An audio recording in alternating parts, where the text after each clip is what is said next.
This is the old fill in the blanks question. If you remember them from grade 10, or you might have done them in grade 11 with arithmetic sequences, there's always kind of a pattern to how many times you got to multiply by the common ratio depending on the blanks between two numbers.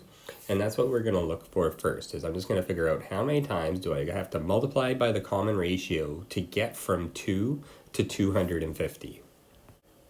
Okay, so each of these, so to get from 2 to the first blank, I multiply by r once, and then to the next blank twice, and then the next blank 3 times. So r times r times r is r cubed.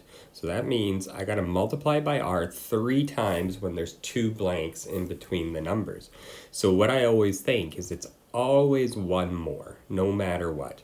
So I always multiply the first term, or the term on the left, by one more common ratio than the number of blanks between the two numbers. And that gives me the equation 2r cubed equals 250. Once we have this equation, we're just going to solve this for r. So I'm going to divide both sides by 2, and then I'm going to take the cube root, and we get r equals 5.